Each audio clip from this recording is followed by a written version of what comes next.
Good morning, Alex Cole. Friday, February 26th. Welcome to a Go No Go flight path review. How are you doing, my friend? Good. It's a go no go Friday. It seems like the market has been go, no go all week long. Stopping people out is my guess. Depending on your time frame, more goes than no goes, or more no goes than goes. Well, let's crack into it because what a I, week. We've had a few days of trading, that's for sure. Yeah, I won't call him a good friend. I've had the unique pleasure of meeting Ed Sequoia on a couple of occasions, and your guitar is behind you. You know, if you had a banjo there, you could sing the Whipsaw song for us right now. That I imagine Ed is somewhere just singing the Whipsaw song. All Yeah, right, yeah, let's be nice. let's dig into it. Yep. First chart, the subscribers we're looking at this week, Monday morning, was the Go No Go risk. So just from the top level, tell us what we're looking at on this chart in front of us. Yeah. So this is one that I guess we don't we don't go to every single day, but it's a really great chart to look at from time to time, just to keep things in perspective and give yourself um, a framework, or a sense of what the market regime is. So the go no go risk was designed to create an indicator that showed whether the environment was risk on or risk off for investing, again on whatever time frame you wanted to look at. But this is a daily chart, so the idea is, let's take a risk proxy, right? So some sort of ratio that represents risk, and I like to use high yield bonds to treasuries, or you can use, in here we've got junk to treasuries, so the ETF that's showing junk bonds and treasuries. So that sense of risky versus less risky being represented by high yield and treasuries.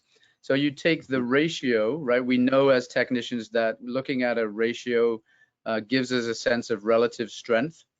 When that ratio is moving up, then um, the security on the top is outperforming, and when that ratio is moving down, it's underperforming. So if we look at something like junk bonds to treasury bonds, we can get a sense of just relative strength looking at that ratio. But what we've done here with the risk indicator is apply the go no go trend concept to the ratio. So it's a lot like our heat maps Hmm. that we've seen many times, but this is the go no go trend. So are all of the concepts and inputs to try to identify trend, how are they looking on this risk proxy, which in this case is junk to treasuries? Hmm. So we know that the overall regime, the backdrop against which we are investing, is a risk-on environment. So I'm seeing a lot of bright blue, strong Yeah, trending higher on that relative ratio for high yield bonds to treasuries. I think that's great, and users could plug in any carry trade with a currency pair absolutely. or any other risk proxy that they want to use. Absolutely. The inputs for this we've left editable, so you can absolutely switch out those two securities to create your own. Perfect, perfect. But it's been And so an interesting chart. We had more risk um, in the back S&P towards index. the end of last year. When the S&P corrected in the fall, September into October, the risk did come off a little bit. And then interestingly, as the S&P corrected for a second time and showed us a lot of amber bars, but didn't quite go out of that go into a no-go, risk stayed virtually on for that whole period. Hmm. So that was interesting. And now we're looking at, we've had a couple of really nasty days, but if you look at it in the grand scheme of things, it's still in the trend, and we're looking at the risk staying on at the moment. Anyway, of course, a couple more Yeah. days like we've had this week, and that could change. But Yeah, there's some really fascinating behavior going on in the marketplace. I mean, we're trading 17 billion shares a day, which is record breaking, and yet and the VIX remains elevated. We're still seeing sharp volatility swings, and yet the S&P is within 5% of all-time highs. right, So we're not seeing sharp sell-offs that are typically correlated to that high of a volume. that high in a volatility index. So we're definitely seeing a ton of participation, a lot of shares being traded, and pretty wild swings just this week. But we're not seeing the risk-off environment that is usually associated with that kind of volatility. All right, well, let's dig in. If we're saying it's a risk-on environment, why don't we look across the asset classes? In a risk-on environment, we should be seeing investors allocating towards and moving money to risk-on assets like equities, commodities, cryptocurrencies. They're not hoarding cash. They're not buying T-bills, and there it is. Dark purple on your IEF and dark purple on the dollar index. So nobody's hoarding cash. We've talked about that over the last couple of weeks. The dollar struggling and trying to remain in a go trend against the backdrop of a larger no-go trend, and we suggested to be careful, and it might roll back over, and it certainly has. And the equities in the top panel, there is some weakness, and we're not going to pretend that this week hasn't caused some concern. We see some paler aqua bars coming into price, and we see that represented, of course, because on the map panel, but it is still a go trend. And don't forget, you do see those situations. You see them throughout a trend.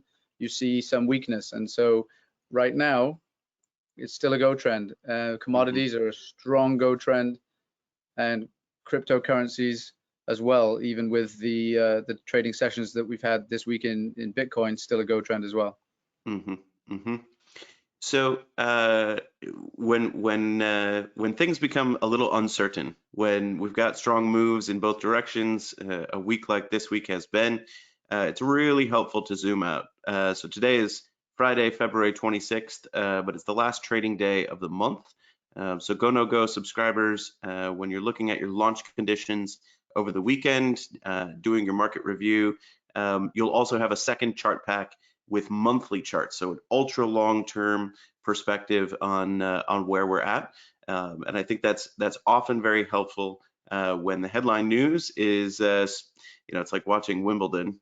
I can't tell if we're going up, up or down. Too many talking heads. Bullish, bearish, bullish, bearish. So this is really helpful, Alex. Let's dig into the commodities real quick, since those are leading. Can you pull up a chart of copper? So the narrative that we're talking about is vaccine rollout, economy coming back online, and particularly we're seeing a lot of attention being paid to industrial manufacturing, home builders, and that is justifiably driving up materials costs.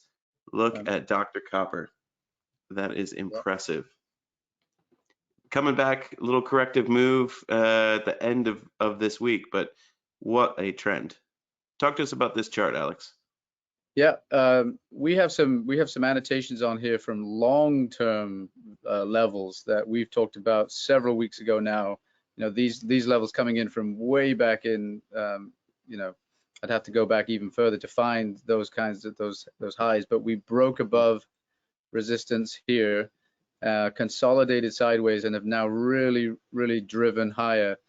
But if we zoom back in a little bit, it hasn't been perfect. We had a little bit of trouble at the end of January, but again, it was highlighted and led by the oscillator. So that would have been something that could have tipped you off to that coming. The inability of the oscillator to hold the zero line here, but it never went less than -1. So it was flirting with the zero line, teasing us a little bit that it was going into negative territory, but it really didn't go far. And then given the backdrop and given the macro commentary that we're seeing and that we've been talking about, I think that a lot of people jumped back in when they saw the momentum come back into copper. We got the re-entry here, and we've really taken off since then.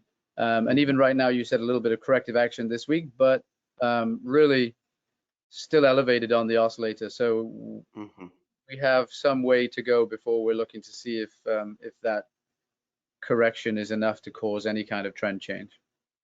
Brilliant. And that's Copper is just one of the industrial metals that we're looking at. We're also seeing ripping higher in the agricultural or soft commodities, Yeah, and a lot of that is, attention towards what could be inflation resistant asset classes. So yeah. we're seeing a higher allocation, and obviously those trends moving up as demand increases. This is DBA, which is the agriculture ETF. ETF, and same thing, really been on a tear. And this is a nicer go no go trend. If you're talking about a textbook go no go, you've got these moves completely supported by the zero on the oscillator, which is what we like to see. So yeah, the agriculture really moving strongly. Excellent. All right, well, let's switch gears then. Move back into the equities space. We obviously know there's some outperformance in the commodities. We're not talking precious metals and people hoarding gold for the end times. We're talking about very useful industrial and agricultural commodities. But let's look at a sector RelMap for the Yeah. S&P 500. So we can just see what sectors were outperforming last week. And now Tyler, we're, do you yeah, mind if we quickly throw up just an S&P chart, just to that give, sounds great. just to so we know what we're looking at while we're looking at these sectors. Just because we have this channel on here, we've talked about it. Now we've had a strong couple of days. Well, Wednesday was up and down, Thursday was up, and then yesterday was down. I might have got my days wrong there. That might have been Tuesday, Tuesday, Wednesday, Thursday. Thursday. Yeah. That's okay. Quarantine. What day of the week is it, right? Since last March. Exactly. Yeah. But the point is that the trend is still in place. It is a go. We are at the bottom of this channel, which is a concern. We're looking now at the oscillator to see if it can stay at zero. So with that in mind, we are still in the go trend, but perhaps seeing a little bit of weakness. But zoom out, trend is still in place until it isn't. So then I guess now let me throw up a sector RelMap.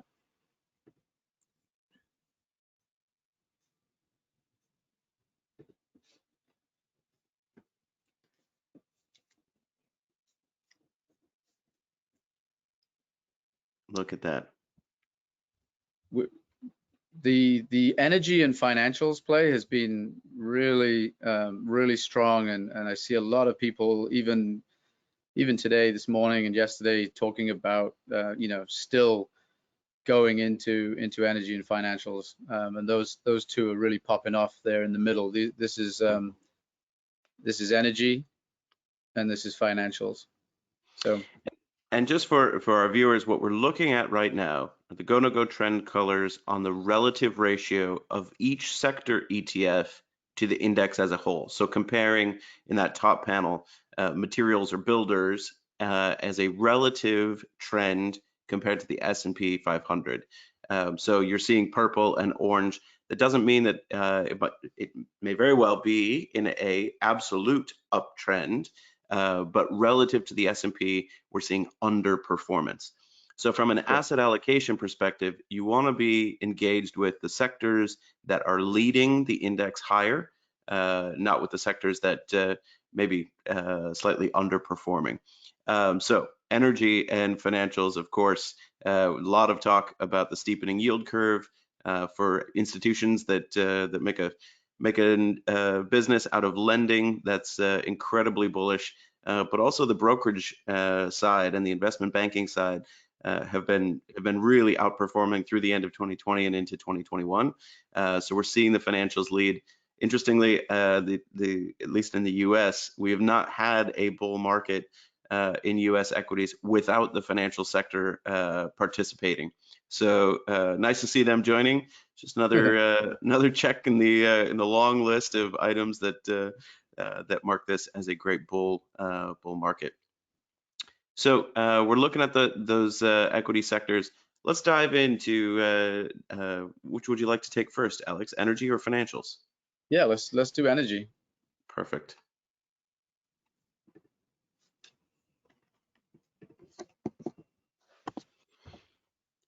So trending higher through at the start of this week, and Yep. look how it performed Thursday, Wednesday, Tuesday, Monday.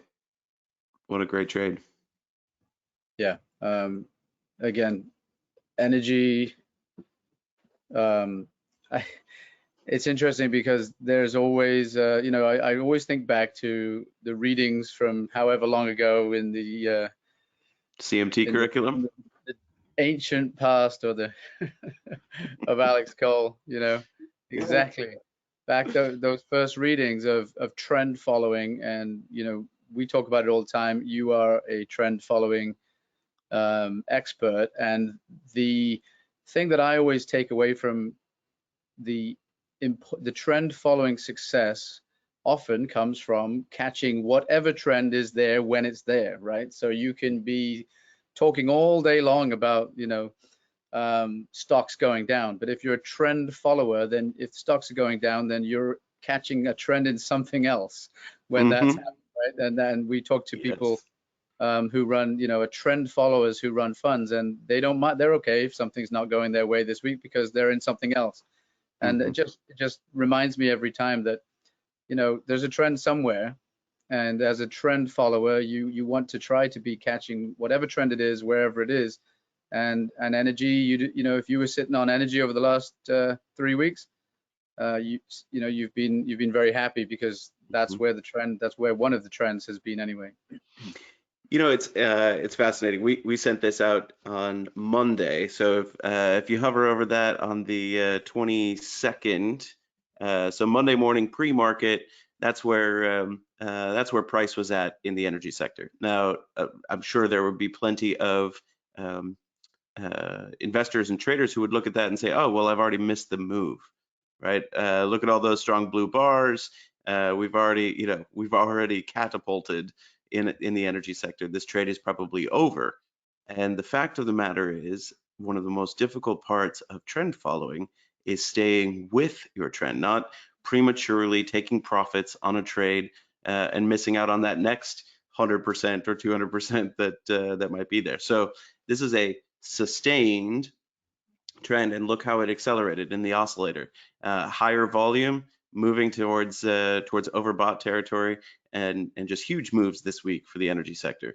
Yeah, Obviously, we got that counter trend correction arrow on Thursday's bar, where we're looking at the oscillator pulling back from overbought territory, but that could just spell another great buying opportunity and a re-entry to the trend.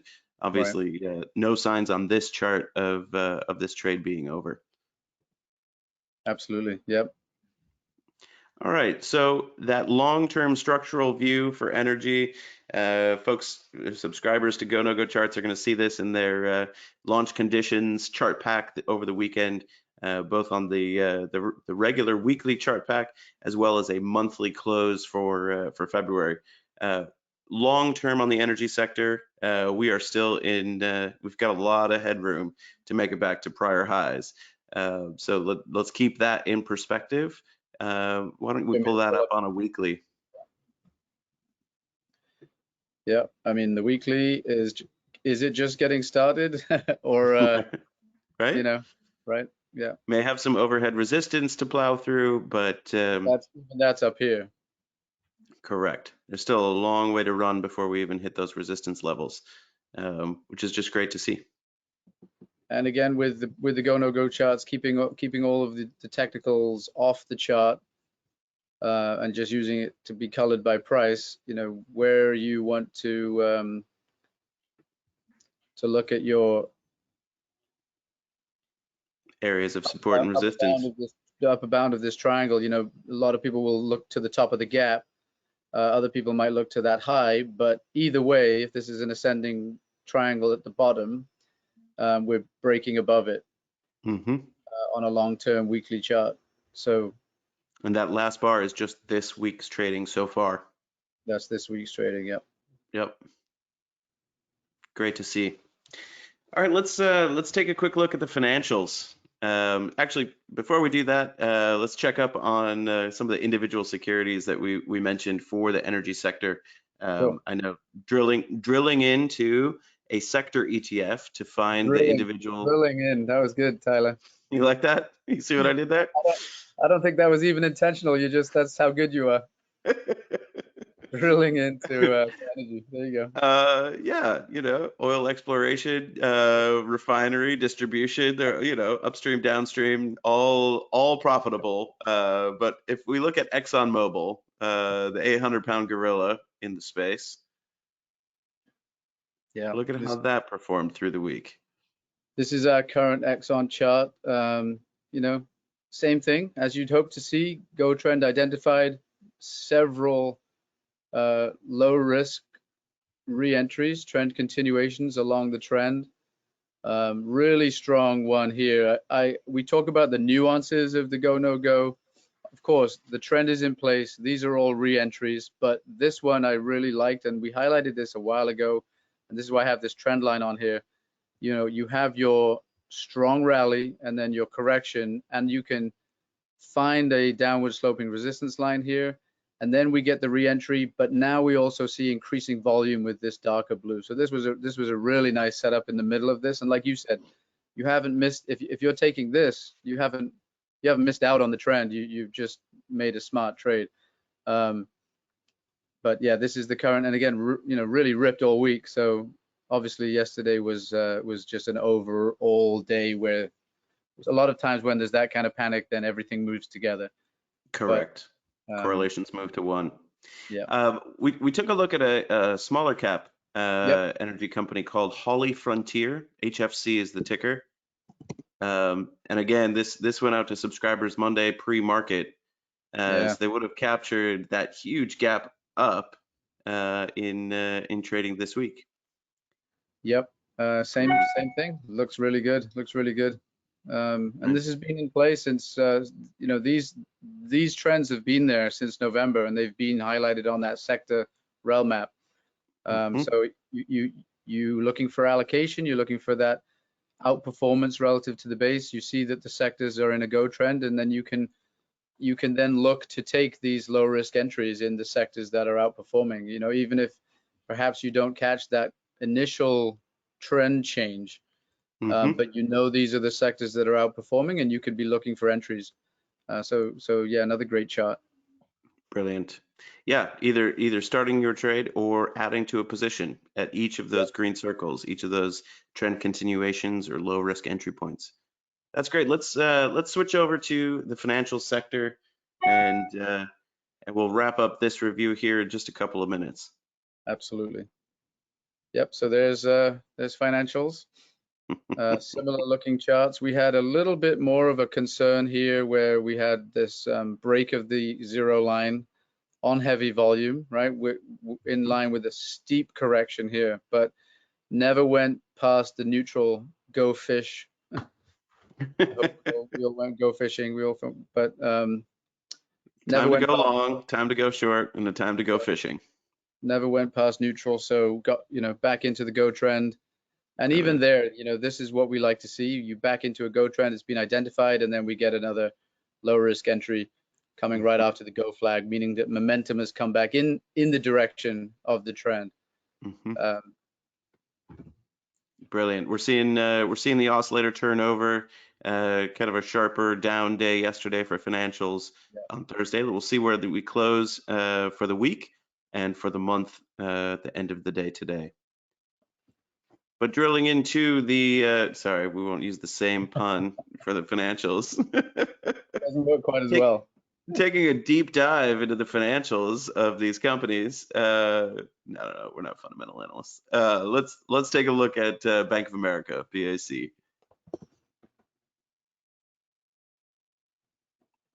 Wow. Yeah. Pretty incredible outperformance this week. Yep. Yeah. Nothing but blue bars. I mean, look at that uninterrupted, bright blue.